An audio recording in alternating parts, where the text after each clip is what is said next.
Fala pessoal, parte 2 do podcast Cara dos Esportes, de domingo pra segunda. Na verdade, agora vamos falar sobre NBA, primeiro final de semana dos playoffs da NBA. Tivemos 8 jogos, eu falo isso sempre, primeiro final de semana dos playoffs da NBA, sem muito alarde, um dos melhores finais de semana esportivos do calendário.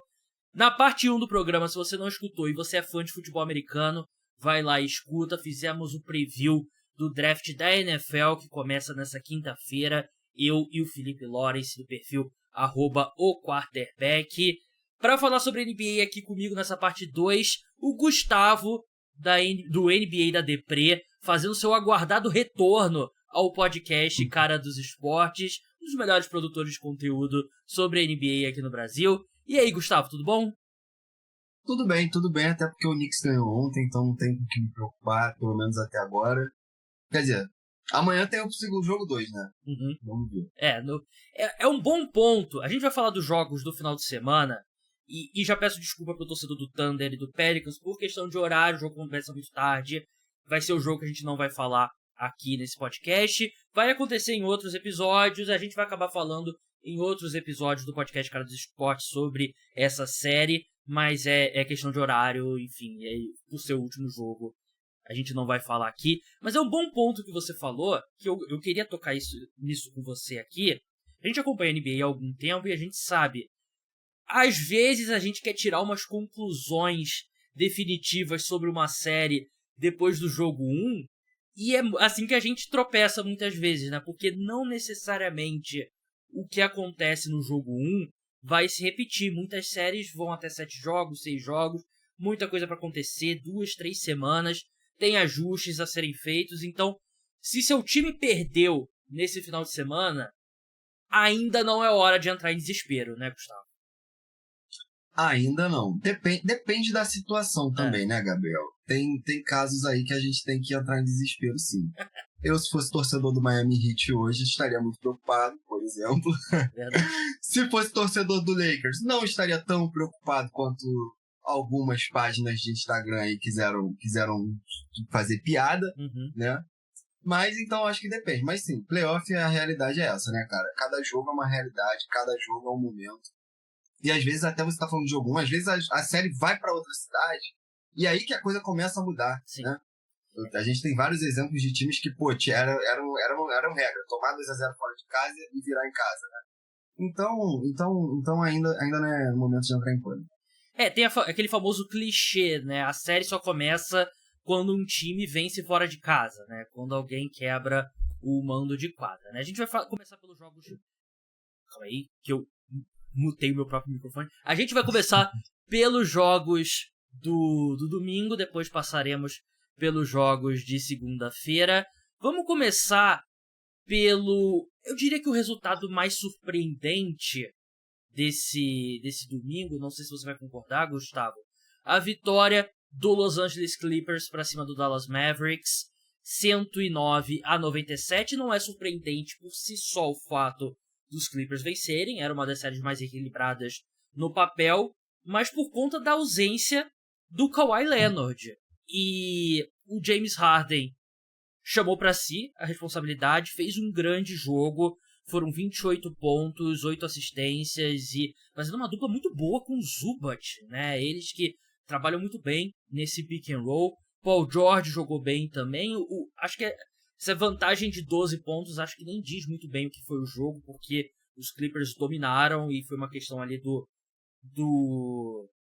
eles tiraram o pé do acelerador ali na reta final, mas eu não esperava, Gustavo, principalmente sem o Kawhi. Meu palpite era o Mavericks, mas eu falei que era uma série equilibrada, mas o Clippers, a sensação que dá é que eles meio que roubaram um jogo, né? Porque venceu um jogo sem o Kawhi. Olha, Gabriel, essa história de Clippers sem Kawhi ser um grande problema, a gente já até viu antigamente. Eu lembro que em 2021, acho que foi a mesma situação, Clippers chegando sem Kawhi para jogos importantes, acho que contra o Utah Jazz, e vencendo porque é um time muito forte, cara. Contra o Suns também, muito... né? Oi? Contra o Suns na temporada passada também, o Kawhi se machucou durante a série. Sim, não é a primeira vez que isso acontece. E as pessoas esquecem, muitas vezes, que esse é um time muito acostumado a jogar sem Kawhi. Muito acostumado a jogar sem Kawhi. Eu tenho certeza absoluta que o Kawhi ficou fora de mais jogos do que jogou, desde que foi pro Clippers.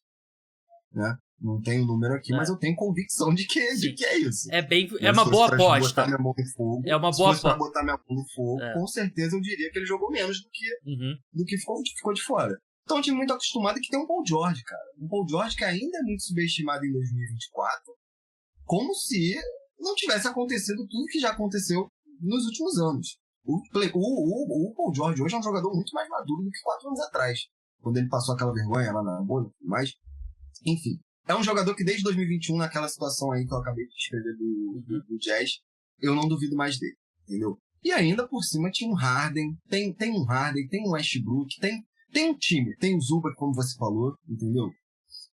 Harden e Westbrook ali é uma situação que a gente sabe que é um pouquinho complicada, mas são jogadores que você pode contar em playoffs, que eles vão te dar 10, 15 pontos se eles estiverem em times organizados, né, cara? O Harden eu não sei o quanto que dá pra confiar, né, porque também a gente viu ele tendo jogos ótimos, como ele teve nesse domingo, na temporada passada com o Sixers, e depois decepcionar, né, mas foi o melhor cenário possível, ofensivamente ele foi muito bem, e é aquilo que todo mundo sabia também, né, o Luka e o Kyrie são espetaculares ofensivamente, mas não são grandes marcadores, né? E o Harden soube muito bem explorar. E, assim, você pode olhar a grande narrativa desse jogo vai ser a estatística que até o Matheus do Pisou na Linha colocou no Twitter, né? Foram 33 pontos do Luka, 31 pontos do Kyrie e 33 pontos do resto do time do Dallas Mavericks, né? Então é aquela narrativa de o resto do time não colaborou e tal, que também não é só uma narrativa, é real. Mas o Luka e o Kyrie não fizeram bons primeiros tempos, tanto que o aproveitamento deles geral não foi espetacular, mas no segundo tempo jogaram melhor, mas também com um jogo meio que encaminhado ali pros Clippers e tal. Só que assim, você não vai vencer muito, por mais espetaculares que sejam Kyrie e Luka, você não vai vencer um jogo em que você tem um titular com 0 pontos, o outro titular com 3 pontos, e o terceiro, o PJ Washington, com 11 pontos. Eu até acho que esse time foi construído para você ter Luka e Kyrie carregando o fardo ofensivamente. Mas nesse extremo, eu não vejo o que o Luka e o Kyrie podem fazer. Gabriel, eu até me incomodo às vezes, de certa forma, com a narrativa deles estarem sozinhos. Por quê? Porque durante o primeiro tempo, o tempo inteiro, a gente viu Kyrie e Luka forçando arremessos, forçando situações. O tempo inteiro. Entendeu? O Luka, por si, falando dele individualmente, hoje é um jogador que tem total capacidade, total capacidade não, né? Total força para sentar numa mesa e conseguir formar um time ao redor dele. O Kyrie já teve inúmeras oportunidades, entendeu? Então é uma narrativa que me incomoda um pouquinho ali em Dallas, sabe? Às vezes eu começo a pensar que assim, como é que se fala? Esse problema defensivo, ele não é um acaso do time. Uhum. Esses problemas que o Dallas tem não são problemas que acontecem por acaso. Eles são problemas que partem principalmente dos dois. Você entende onde eu quero chegar com isso? Justo, eles ditam o ritmo, né? Pro bem e pro mal. Exato. E por isso eu até discordo de você e da maioria das pessoas. Eu entendo que eu tô errado não, né? Que eu tô indo contra a maré. Tá na minoria. E eu lembro de outras séries de Clippers e Mavericks que aconteceu a mesma coisa. Que já é a terceira nos últimos anos, né? Sim. Terceira em 5 anos. Aconteceu a mesma coisa. De darem favoritismo ao Mavericks e eu acreditar que o Clippers ia passar. Eu me surpreenderia se o Clippers não passasse nessa série. Me surpreenderia porque eu sinto que o Kyrie e o Luka, eles não vão ser jogadores... Não é que eles não vão ser jogadores, porque, pelo amor de Deus, Kyrie. Uhum. Mas eles não vão ter culhão suficiente para conseguir essa série sozinhos. Sabe? De um time com Paul George, de um time com James Harden, de um time com o Westbrook. Difícil falar isso aí, não, gente. Mas eu gosto muito das coisas. Então eu acho que vai ser muito complicado mesmo, cara. Eu acho que vai ser série de atuações individuais impecáveis deles em todos os jogos. Disso eu não duvido. Justo. Eu só acho que hoje foi um exemplo extremo, né, da falta de colaboração do resto do time, né, e eu concordo com o que você falou sobre... Eles forçaram muito o jogo no começo, né, o Lucas, se eu não me engano, começou 1 de 8, de 3, algo do tipo, né, e tava um aproveitamento muito ruim, e foi o que eu falei, os dois passarem de 30 pontos, teve muita caloria vazia ali no segundo tempo, quando o jogo já tava basicamente decidido, mas os Clippers fizeram um jogo muito bom, um jogo parecido com aqueles que logo daquela fase boa, depois que o Harden se aclimatou ao time, eles tiveram aquela sequência espetacular, depois caíram um pouco de nível, parecia esse time da sequência espetacular, né, e eles têm também uma vantagem na posição de treinador, na minha opinião. Eu gosto muito do Ty Lue, eu acho ele um técnico muito bom. Até acho que mesmo quem não tem o Ty Lue em tão boa estima, vai concordar que a vantagem dele em relação ao Jason Kidd é considerável. Mas é uma vitória importante pros Clippers, porque o Kawhi deve voltar, né? Tudo bem, Kawhi é sempre a gente nunca sabe o que vai acontecer, mas parece que é um otimismo que ele possa voltar no jogo 2, ou possa voltar quando a série for para Dallas, e assim, voltando ao que eu falei, não é hora de entrar em pânico nenhuma série, mas eu sinto hoje que os Clippers tomaram um nível de favoritismo considerável, não só por terem vencido o jogo, mas por como venceram o jogo. Gabriel, eu concordo também, e vou repontuar o que você falou no começo para não pegarem essa fala sua depois e jogarem para você que o Gabriel falou que o Clippers era favorito, o Mavericks foi lá e ganhou as outras 4.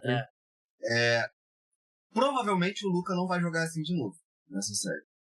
Muito possivelmente ele não vai jogar assim de novo nessa série. Não vai jogar assim no próximo jogo, por exemplo, né? Então, eu também, eu vou hoje, ainda mais, vou levar meu favoritismo pro lado do Clippers, claro, depois de hoje é impossível não acreditar mais que isso vai acontecer. Mas ainda vou ser cauteloso nessa série, porque eu ainda acho que é uma série muito aberta, e acho que vai ser uma série muito longa. Eu acho que tende a ir a 6, 7 jogos. Também iria nessa linha. Vamos passar agora para a vitória de um time cuja torcida gosta muito de você, Gustavo, que foi o Boston Celtics, que venceu o Miami Heat. Você quase nunca provoca a torcida do Celtics no Instagram, nada, que isso, jamais faria isso. 114-94, e outro jogo que os Celtics abriram uma vantagem muito grande e teve muito chamado garbage time ali no último quarto. Um aproveitamento espetacular do Celtics da linha de 3 pontos, né? Eles terminaram 22-49 com 44% de aproveitamento, mas chegou a estar muito mais alto do que isso em determinado momento. Mas, assim, a única forma que a gente poderia acreditar que essa série seria minimamente equilibrada é pelo fantasma do Miami Heat com o Boston Celtics. Mas se você pega todos os números, todo o desempenho das duas equipes e faz aquele teste cego, você tira o nome, as cores do Celtics, o nome e a cor do Heat, qualquer pessoa apostaria que seria uma varrida, e nesse primeiro jogo é difícil imaginar que não vai ser uma varrida. Não, vamos dizer o porquê de pensar isso antes mesmo dessa série começar. Gente, a temporada regular do Miami Heat foi um caos, né? Qualquer pessoa que acompanhou sabe. Mas quando chega os playoffs é outra coisa, porque a gente viu o que aconteceu no passado, né? A gente viu o que aconteceu no ano passado, então fica difícil demais chegar e cravar que o Miami Heat vai ser varrido, que o Miami Heat não tem chance. Só que aí acontece ainda mais a questão do Jimmy Butler, né? Pra agravar mais a situação do Miami Heat. Eu vou ser bem sincero, assim. Eu não acho que o Jimmy Butler faça tanta falta assim como outros franchise players fariam. Porque o time do Miami Heat é um time muito coletivo. Você pega o box score de hoje, por exemplo, você vê quase todos, você vê 4, 5 jogadores fazendo mais de 10 pontos, né? Enfim. O Jimmy Butler, a gente tem muito aquela imagem daquele cara que nos playoffs chega e acaba com o jogo, não sei o quê. Mas isso nem sempre acontece, gente. Por exemplo, na série do ano passado contra o Knicks, eu lembro que ele teve uma média de 20 pontos por jogo, um pouquinho menos do que isso, eu acho. Entende? E eu gosto muito dele, tá, gente? Só que eu acho que ele não é esse jogador que causa esse impacto ofensivo tão grande a ponto de você olhar para um jogo como hoje, por exemplo, e dizer, nossa, se tivesse o Jimmy Butler, teria pelo menos uma chance. É o tipo de jogo que você olha e fala, pô, podia ter o Jimmy Butler, podia ter o LeBron de 2013, podia ter... Não, que não ia dar, né, cara? E essa é a tendência para essa série, é uma série muito confortável pro Boston Celtics. Talvez o Heat roube 2 joguinhos ali, não sei, né? Tudo pode acontecer na NBA. Um joguinho ali pode acontecer mais, né? Aquele jogo 4, às vezes o Celtics dá aquela descansada, dá aquela relaxada. Mas a tendência é essa série acabar em no máximo 7 jogos, né? Tem... No máximo 5 jogos, perdão. Eu diria que a margem de erro é um jogo que tem o nó tático do Eric Spoelstra, né? Que a gente sabe que é possível, né? E... Às vezes o Tyler Hero tá... Por cair tudo do Tyler Hero. O Tyler Hero foi abismal nesse domingo, né? 11 pontos em 13 arremessos e ele foi muito mal no jogo contra o 76ers também, no play-in. Mas eu concordo com você, assim... Eu acho que ele faria ele tem um grande impacto. Mas, mesmo com ele em quadra, eu ainda apostaria provavelmente no Celtics em 4, em 5, porque a gente tá falando aqui, você pega os números avançados, tipo net rating, né, que é mais ou menos o saldo de pontos, né, que é o desempenho ofensivo menos o desempenho defensivo ali por 100 posses de bola, é um dos maiores da história do Boston Celtics, né? Todo time que tem esse nível de produção normalmente vence o título, que é a expectativa pro Boston Celtics, né? Porque também perguntaram isso outro dia, né? Um amigo meu tava comentando, e você é do time que acha que se o Celtics não vencer o título é um desastre? Porque é meio que depois dos fracassos recentes da equipe, a sensação... Você pode chegar nas finais da NBA, acho que eles são francos favoritos para chegar, mas se não vencerem, pro pessoal que tá escutando, né, o Gustavo tá com a camisa dele dos Knicks, mas você acha que não vencer o título pro Celtics seria um desastre? Não seria um desastre, porque o Celtics não é aquele projeto do all-in. É um projeto que tem consistência, cara. Se não vencer esse ano, tem muita chance no ano que vem, tem muita chance no próximo, tem muita chance no próximo. Então não vejo como desastre, não. Mas, lógico, considerando a expectativa da temporada atual, considerando tanto que sobrou na conferência, não chegar às finais é desastre. Aí corta pro Gustavo postando.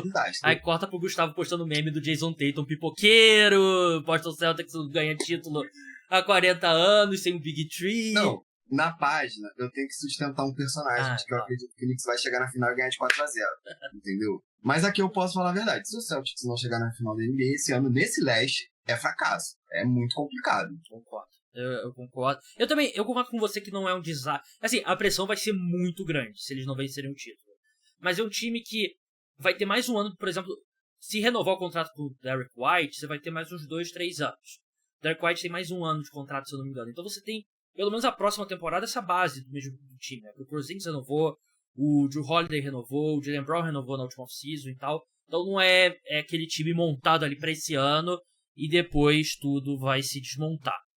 Vamos passar para os jogos de sábado agora, né? Lembrando antes, pessoal, deixa 5 estrelas lá no Spotify, segue, liga a notificação. Se você estiver no YouTube, deixa like, liga a notificação, deixa comentário. Seja qual for o aplicativo de podcast que você esteja, segue lá também o podcast. Vai ter pelo menos 3 episódios por semana ao longo dos playoffs.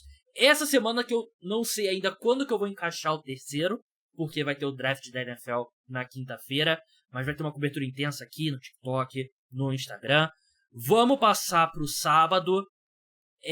Vamos falar sobre o seu time, Gustavo. O New York Knicks venceu o Philadelphia 76ers por 111-104.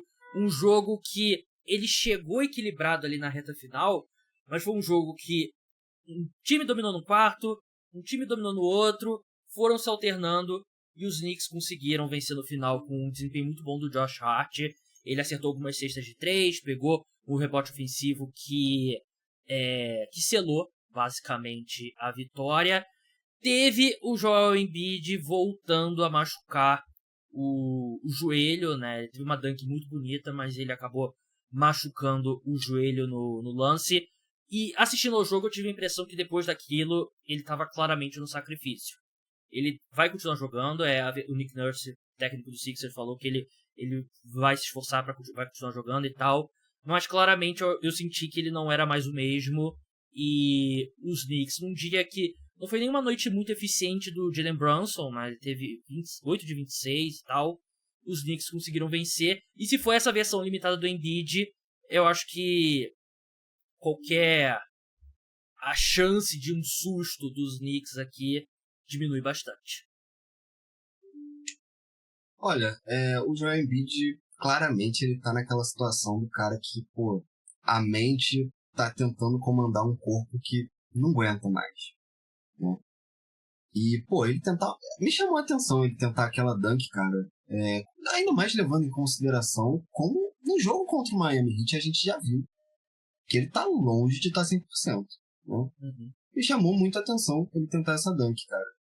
Eu acho que isso tem que ser um trabalho psicológico com ele também, dele entender quais são as limitações do corpo dele, sabe?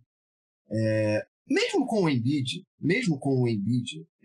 se não tivesse acontecido o que aconteceu ontem, eu já sabia, você já sabia, todos nós já sabíamos que ele não viria 100%, então já não acreditaria muito numa possibilidade do Sixers conseguir ganhar do Knicks. Isso falando com a confiança do torcedor que eu sou, tá, gente? É muito importante frisar. Sou torcedor. Estou falando como torcedor agora. mas assim, mesmo com o Embiid, às vezes as pessoas estão desconsiderando que o Knicks teria chance nessa série tranquilamente também, né, Gabriel? Sim. A sensação que eu tinha do Embiid, eu falei algumas vezes aqui no podcast, ele parecia recuperado, mas ele parecia muito longe de estar na forma física ideal. E teve alguns momentos na reta final contra o Heat, ele foi muito bem, mas ele tava meio que se arrastando e tal. Agora parece que reagravou mesmo o problema no joelho. Mas o próprio Knicks lidou com muitas lesões, né? E tá sem o Julius Randle, que é o segundo jogador mais importante da equipe, pelo menos ofensivamente. Mas tirando essa questão do Brunson, que ele não foi tão eficiente, né? Teve um aproveitamento de quadra baixo. Eu gostei muito do que eu vi do Josh Hart. O próprio Giannunobi, ele não teve números espetaculares, mas eu achei que ele fez uma partida muito boa. Teve o McBride vindo do banco e tendo 21 pontos ali. É um time muito sólido, né? O time dos Knicks, né? O que você, como torcedor e como o cara que tá analisando aqui a série, o que você viu, que gostou e que você não gostou dos Knicks nesse jogo 1? Cara, o Anunoby, cara, é uma coisa que desde o Toronto eu já percebi nele. Sempre gostei muito dele. Ele não é jogador de box score. Ele não é jogador que vai te entregar números absurdos, mas quando você assiste o jogo e vê o trabalho sujo, você percebe a importância dele no time. E é uma sugestão que eu dou pra galera aí que passe a prestar atenção nele nos próximos jogos. E vocês vão ver que jogador que ele é. Sobre o Jalen Brunson, cara, ele é a principal arma ofensiva do Knicks, só que olha só, é muito importante a gente deixar claro que o Knicks hoje não é um jogador que depende de um jogador só. Não é um time que depende de um jogador, 2 jogadores. Tanto que o Julius Randle saiu do time, caiu como uma bomba na época, mas o time não sentiu. Inclusive melhorou o desempenho nas últimas semanas de temporada regular agora. E isso me deixa muito, muito confortável. Muito confortável de saber que o Jalen Brunson... Até porque é óbvio que ele não vai fazer 40 pontos todo jogo. É óbvio que ele não vai fazer 45 pontos todo jogo. Mas a gente tem ali o Josh Hart, a gente tem o Anunoby, a gente tem o McBride. Jogou muita bola ontem também. E, cara, não tem como eu estar mais satisfeito aqui. Porque eu acho que na última entrevista eu comentei como eu queria ver o R.J. Barrett fora do time, queria uma troca produtiva nele. E não tem como eu estar mais satisfeito com o que o Knicks fez por ele. O que eu gosto desse time do New York Knicks é que é um time que tem uma identidade. E eu concordo com você, não é um jogo... Assim, você tem como principal arma ofensiva o Jalen Brunson, você tem nele um cara que no final de relógio, no final de jogo, ele consegue colocar a bola ali e decidir. Ele, para um cara da altura dele, como ele finaliza perto da cesta, é incrível. Mas a identidade do time é essa defesa, é esse time esforçado, é o esquema tático defensivo do Tibbs, é o Josh Hart defendendo muito, é o Giannunoby, que é um dos melhores defensores de perímetro da NBA, é o Donte DiVincenzo, que é um jogador que deu um grande salto esse ano. Então, eu concordo, não é um time que depende do Jalen Brunson. Claro que se acontecer alguma coisa com ele, eu vou até bater na madeira aqui, seria um desastre, mas é um time que tem essa identidade, né? E hoje é uma equipe que, se você tá fazendo a lista de times que podem desafiar o Celtics na Conferência Leste, eu acho que tem que ser um dos primeiros ali a serem listados. Vamos passar agora... acho que eu vou guardar Lakers e Nuggets pro final pra segurar a audiência. Vamos pra segurar a audiência. Vamos falar de... Acho que é um que a gente pode passar rápido aqui, antes de entrar em Phoenix Suns e Minnesota Timberwolves. Um que a gente pode falar rápido aqui, Cavaliers e Orlando Magic. Eu acho que foi o Vitor do Pérolas NBA ou algum outro perfil, agora não lembro, que foi uma série que prometia ser feia e entregou tudo que prometia no jogo 1, porque foi um jogo... Foi triste. Foi triste. Foi um menino basquete sendo espancado ali por pelo menos uns, não diria 48 minutos, 36 minutos, talvez. o Franz Wagner, que não é surpresa, porque a gente sabia isso vendo a temporada inteira, desaprendeu a arremessar. É um cara que, tudo bem, ele era arremessador de 34%, 36%. Esse ano ele arremessou 20 e poucos por cento, né? E foi muito mal, terminou ali pontuando na reta final, mas o jogo dele foi péssimo.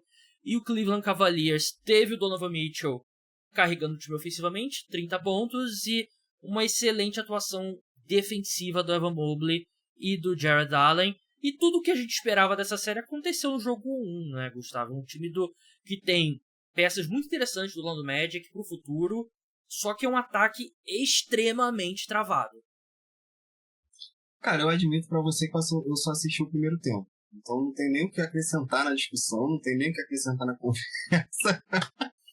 Porque no segundo tempo eu meio que deixei o jogo de lado assim, fazendo os conteúdos que ainda estavam pendentes pra mim pro resto do dia. Mas, cara, o único comentário que eu tenho pra fazer sobre essa série é que Donovan Mitchell precisa muito dela, né? Muito. Porque, cara, é a diferença, né, num time como esse, né? E decepcionou muito na temporada passada nos playoffs contra o seu New York Knicks. Mas eu gostei bastante do que eu vi do Evan Mobley. Eu achei que o Paulo Banchero ele terminou com 24 pontos. Eu achei que foram 24 pontos suados, né? Ele teve que se esforçar muito. Eu achei que defensivamente... Os turnovers dele? Turnover foram... 9 ou 8? 9. Foram realmente um número altíssimo. Uhum. E o Mobley fez ele trabalhar muito. O Mobley que também matou 2 bolas de 3. Então Sim, a temporada dele foi decepcionante, mas eu acho que é um cara que ainda tem muito a evoluir. Defensivamente ele é espetacular. Assim como é o Jared Allen, foram 18 rebotes. Então, uma partida bem dominante. Eu sei que é um time jovem, é um time divertido do Orlando Magic, assim, em termos de futuro, não é tão divertido de assistir eles jogarem. Mas eu acho que não é pra esse ano. Porque você tem Jalen Suggs, que não é um bom arremessador. Você tem o Gary Harris, que teve 0 pontos em 33 minutos. Uma tarde de Klay Thompson no play-in. Mas é uma série que eu acho que o Cavaliers deve vencer com, não diria tranquilidade, porque também é um time que chegou capengando, né, nos playoffs. Mas chegou capengando, né? Mas... brigou pela liderança ali, sim, boa parte da temporada e no final. Exatamente. E eu acho que eles vencem essa série.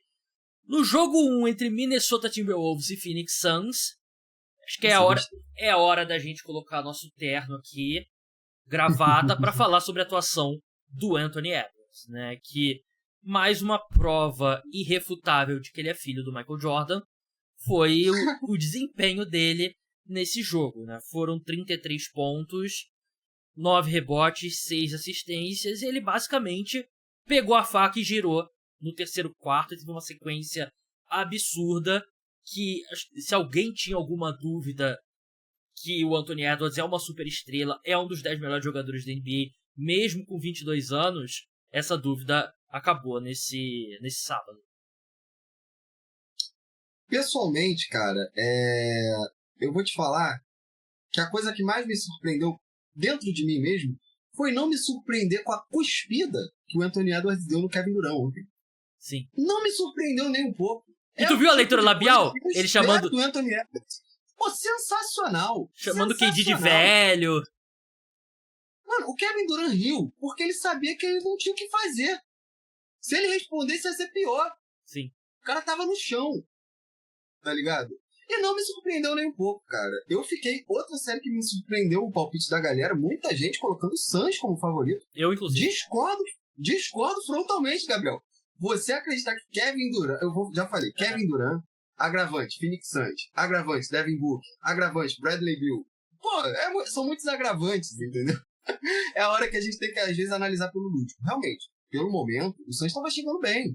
Chegou bem nos playoffs e o Wolves chegou um pouco menos do que foi no início da temporada, né? O encaixe não parecia o ideal. E também, não tô enterrando as chances do Suns aqui. Eu ainda acho que eles têm condições de virar a série, né? Só que, assim, o Anthony Edwards olhou pro outro lado da quadra e venceu o Kevin Durant e o Devin Booker, né? E, como eu falei, você vê na leitura labial, ele fez cesta pra cima do Kevin Durant, voltou fazendo trash talk, chamando o Kevin Durant de velho, e o Kevin Durant não riu porque, como você bem falou, ele... O que ele ia falar, né? O Anthony Edwards estava atropelando o Phoenix Suns, né? E... Nessas horas responder é pior, né?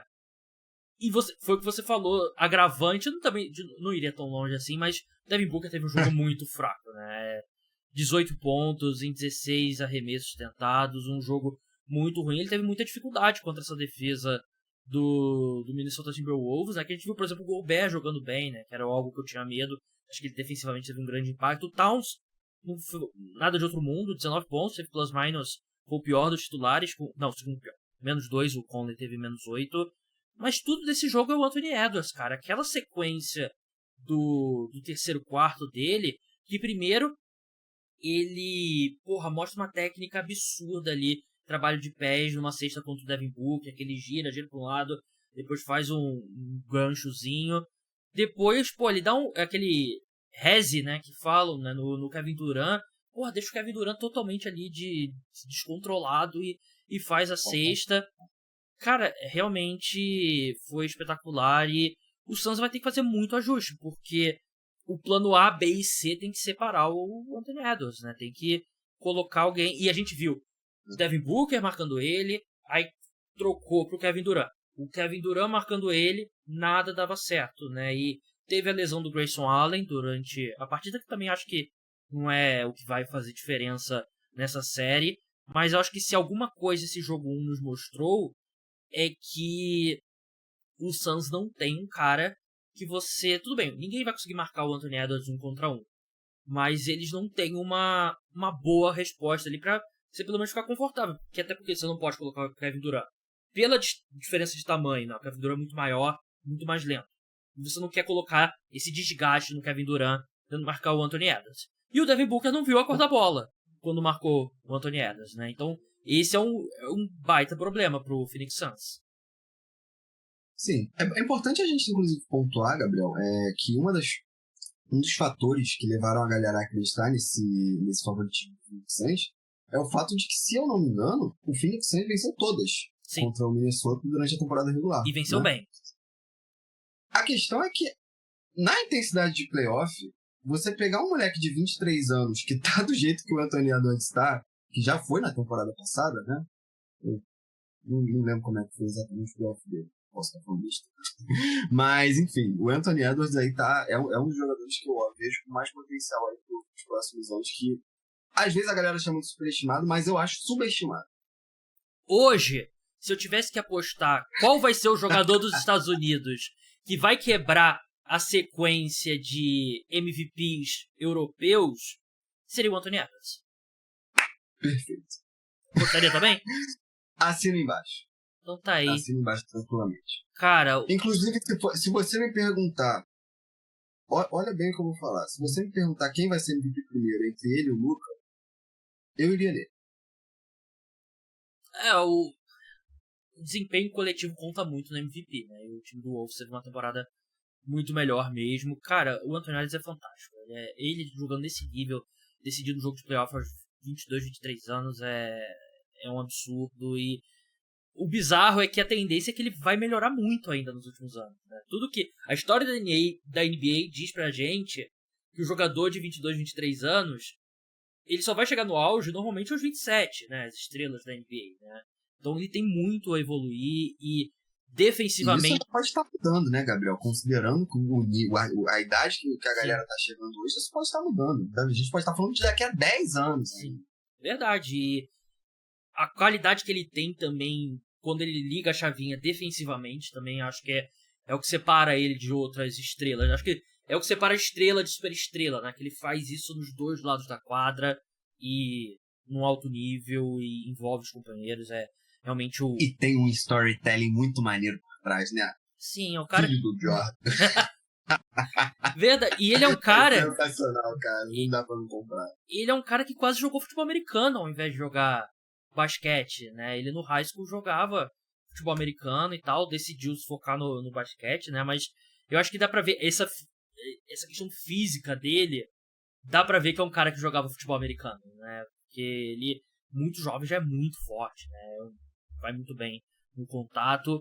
Mas vamos falar de Lakers e Nuggets agora. Opa, esse é o melhor de todos. Os Nuggets venceram por 114-103 e, assim, foi o mesmo filme das finais do Oeste, na minha opinião, né? Os Lakers esboçaram uma reação ali em alguns momentos e quando precisava os Nuggets apertavam o pé no acelerador. O Jokic, você coloca a bola na mão dele, ele vai fazer uma cesta ou vai encontrar um excelente arremesso com um companheiro.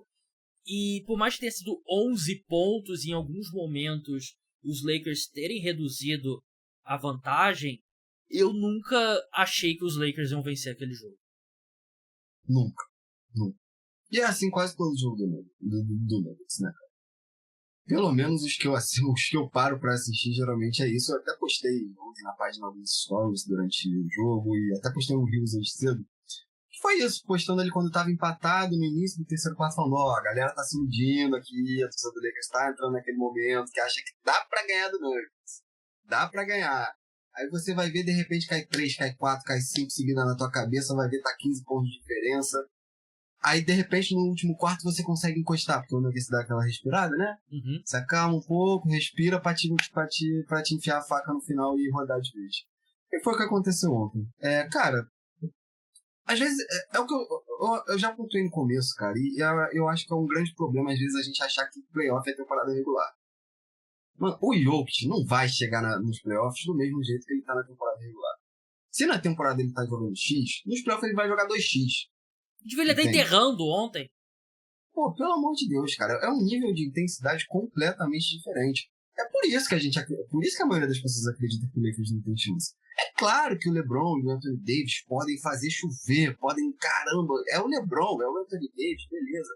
Mas, mano, a lógica não é essa, entende? E, pô, eu digo isso nas minhas lives, eu digo isso pro meu público e digo aqui pro seu também. Na minha opinião, se o LeBron e o Anthony Davis conseguissem manter um nível de 30, 40 pontos todo jogo, uma coisa sensacional, seria 4-1. 4-2. Entende? Não, é isso. A gente viu um jogo muito ruim do D'Angelo Russell, né? Ele terminou com 13 pontos. O próprio Austin Reeves também não fez uma grande partida, né? Foram 13 pontos dele também. O Davis e o LeBron jogaram bem, né? E o problema agora é que o Davis teve 32 pontos, então pode apostar no under dele na próxima partida, né? No jogo 2, porque ofensivamente a gente viu como é que ele alterna, né? Eu acho que o LeBron jogou bem também, né? Só que a diferença é muito grande, né? Porque não tem, eu acho que um quinteto na NBA hoje que joga melhor do que Murray, KCP, Michael Porter Jr., Aaron Gordon e Jokic, né? Os caras já têm 3 anos de entrosamento. E eu acho que o especial do Jokic é que nenhum jogador na NBA coloca o time em tão boas situações como o Jokic, né? Eles podem errar o arremesso, mas raramente você vê um ataque comandado pelo Jokic tendo um arremesso ruim, né? Um arremesso que não deveria ser feito, né? E contra o Lakers, eles se sentem confortáveis. A gente já viu o Davis, ninguém consegue, né? Mas o Davis também tem muita dificuldade contra o Jokic. E você tem o Aaron Gordon, que o atleticismo dele também causa dificuldade ao LeBron. De novo, os dois jogaram bem, mas não foi o suficiente. E eu fico aqui olhando pro box score, né? E é difícil ver uma alternativa pro Lakers fazer essa série ser competitiva, né? Porque, se você vai falar, não, o Russell vai passar a ter média de 30 pontos. Eu não acho que isso vai acontecer, né? Ou ou o Austin Reeves, que eu acho que teve uma temporada abaixo do ano passado. É um time que, meu palpite, até eu postei no vídeo lá no TikTok, eu achava que a série ia ser mais difícil, que o Lakers ia vencer um jogo. Mas ainda é difícil, né? É difícil ver um time como com o LeBron ser varrido na primeira rodada, né? Então, eu ainda acho que eles vencem uma partida, mas o Nuggets pra mim é o melhor time da NBA. Inclusive, eu não pontuei na hora que você me perguntou sobre o Celtics, mas o Nuggets é o maior motivo para eu não achar que uma derrota do Boston Celtics nessa temporada é um fracasso. A gente tem um Denver Nuggets aí. A opinião geral, assim, né, nas redes sociais que eu venho vendo, tá se guiando muito pela temporada regular e esquecendo que time é o Denver Nuggets. O Denver Nuggets, gente, é um time que já vem sendo construído há anos e já é excelente há anos. Eu consigo pontuar aqui que pelo menos há 2 anos, 3 anos, o Nuggets já tem um elenco top 3 da NBA, sabe? É um time muito forte, que foi subestimado durante muito tempo, e foi campeão ano passado e as pessoas acordaram. Mas parece que a temporada regular, um pouco abaixo do Nuggets, fez uma parte da torcida dormir um pouco. Entende? Verdade. Vamos encerrar aqui falando de um jogo que, se acontecer o que está se desenhando nesse terceiro quarto, eu vou cortar essa parte e vocês nunca vão ouvir, né? Mas o Milwaukee Bucks foi pro intervalo vencendo por quase 30 pontos, né? O Indiana Pacers. Quase. Aí eu mandei uma mensagem pro Gustavo e falei, cara, vamos gravar logo, né? Porque esse jogo não vai dar mais nada. E agora eu olho aqui o placar, os Bucks estão vencendo por apenas 12 pontos, né? Os Pacers fizeram um excelente terceiro quarto, o jogo tá entrando. É aquela coisa, né? O time diminui muito a intensidade, mas foi um primeiro tempo absurdo do Damian Lillard, né? Foram 31 pontos no primeiro tempo. Os Pacers que têm dificuldade para defender armadores em geral, e o Lillard fez o que quis, e é o que a equipe precisa enquanto o Giannis não volta, né? Porque até a gente tava conversando antes de entrar no ar, né? Que o Lillard tem um desempenho muito melhor, os números dele são muito melhores quando o Giannis está fora, né? Porque ele assume essa responsabilidade, e ele fez exatamente isso no primeiro tempo. Sim, sim. Me chamou a atenção também, outra coisa que me chamou a atenção, né, nas previsões que a galera tava tendo, desconsiderar Damian Lillard, cara. Pô, por quê, né, gente? Tipo, até outro dia o cara tava conseguindo levar o Blazers pra final do Oeste. Ou até outro dia, também, tem 5 anos já, mas mesmo assim. A reta final dele no Blazers foi conturbada, muito, não foi por culpa dele. Tipo, ele teve problema ele teve a lesão em um ano, e nos outros anos a culpa não foi dele, gente. O time era horrível fazer o quê? Né? Então o Damian Lillard é um jogador que eu nunca vou duvidar nos playoffs, e então, até ontem, como eu te disse antes da gente começar, eu tava achando que ia dar Pacers, assim, pela lógica, né? Por sem Giannis, assim, por como chega, né? Fui achando no Pacers. Mas hoje eu acordei com uma sensação de Dame Time, cara. Tava certo. Muito forte. Muito forte. E tava certo. Assim como acordei com uma sensação de playoff.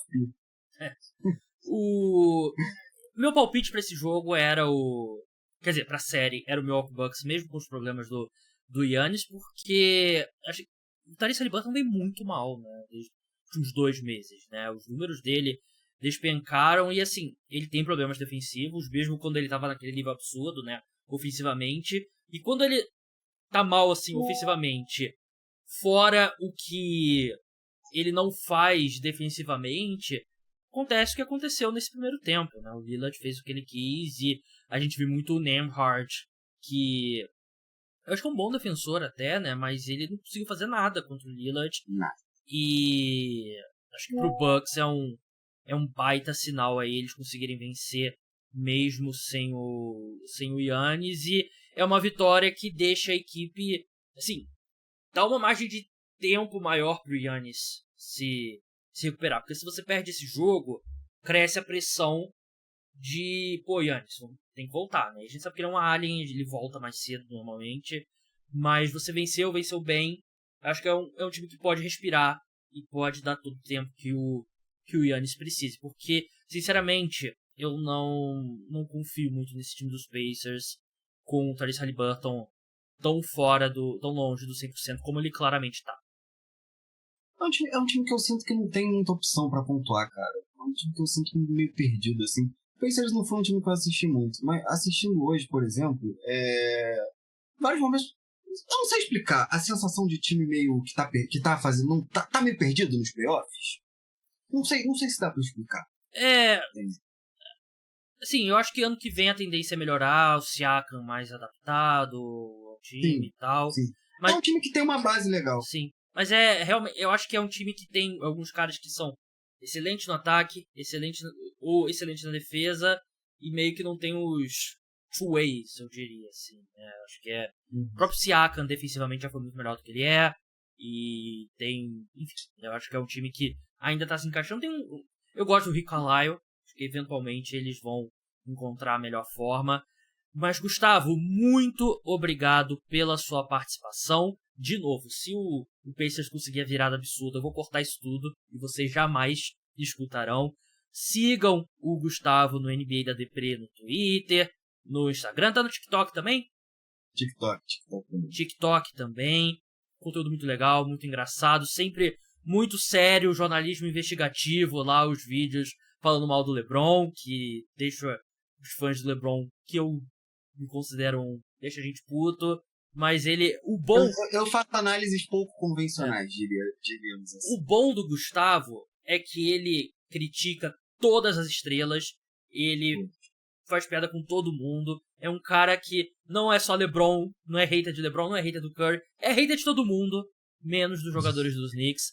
Mas, Gustavo, muito obrigado pela participação e até a próxima. Valeu, Gabriel, até a próxima. Então é isso, pessoal. O podcast Cara dos Esportes volta ao longo da semana com mais episódios sobre NBA, cobertura do draft da NFL. Então, até a próxima. Tchau!